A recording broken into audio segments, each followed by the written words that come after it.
Peoples party کی رہنما شعلہ رضا صاحبہ ہمارے ساتھ موجود ہیں. ہم اسے جانیں گے. کل ایک تقریر ہوئی جس میں وزیر اعظم پاکستان نے خط لہرایا اور بھٹو کا بھی انہوں نے کافی ذکر کیا.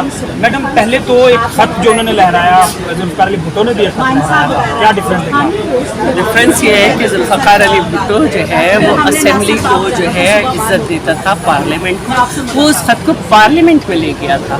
خان صاحب کا مسئلہ یہ ہے کہ یہ سمجھتے ہیں کہ مجمع جو ہے وہی سب کچھ ہے. پہلے وہ اسمبلی کو گرانے آئے تو مجمع لے کر آئے اور کہا میں اسمبلی پہ لعنت بھیجتا ہوں. پھر انہوں نے دوسری دفعہ یہ سوچا کہ اور بہتر یہ ہوگا کہ مجمع کو لے کے میں جاؤں, پی ٹی وی پہ حملہ کروں, مجھے کچھ نہیں ہوگا, اور پھر اس کے بعد میں الطاف حسین کی مدد ہوں اور میں آگے بڑھوں, اور اس طرح سے جو ہے وہ وزیر اعظم ریزائن کر دے.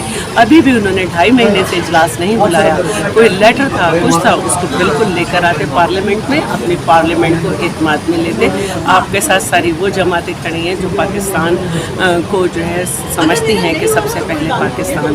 تو پہلی بات تو یہ کہ بھٹو بننے کے باوجود بھٹو نے 4 سال الیکشن کرائے اور جو کچھ عوام کو دیا وہ خود اس نے رکھا. سب سے بڑی بات جو ہے جس پہ میں ان کا شکریہ ادا کرتا ہوں, یہ جو دھمکیاں میں ادا کرنا چاہتی ہوں نا, وہ بھی تو آپ نے اس عمران کا کسی چیز میں عوام ہوں میں شکریہ تو ادا کروں.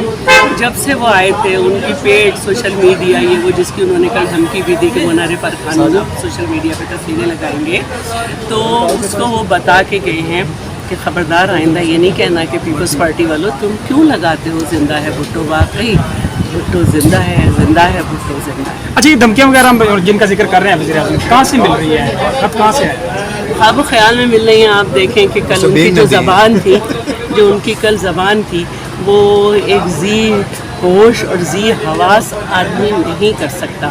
ان کے اوپر کوئی اچھا کام نہیں کر رہا ہے. ان کو پانی وانی پلانے سے پہلے, کچھ پلانے سے پہلے پانی وانی تو ان کو بتا دیا جاتا ہے, یہ پھر وہ پانی پی کے وہی باتیں کرتے ہیں. اچھا, آخری بتا دیں, حکومت کے بندے آپ روز بروز توڑ رہے ہیں, وزیر اعظم کو پتہ چل گیا ہے کہ وہ تحریک عدم اعتماد کامیاب ہو جائے گی ان کے خلاف؟ دیکھیں انہوں نے شو کاز دیا ہے تو بندے ہم نہیں توڑ رہے, بندے عاجز تھے, وہ چاہ رہے تھے کوئی آواز بلند ہو.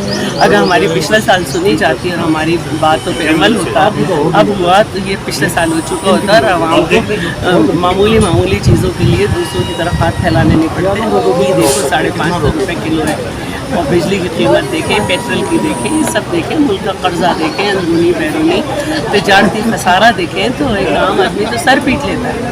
جی, میڈم شعلہ رضا صاحبہ ہمارے ساتھ موجود تھی, وزیر اعظم کی تقریر کے اوپر موجودہ ملک کی صورتحال کے اوپر گفتگو کریں.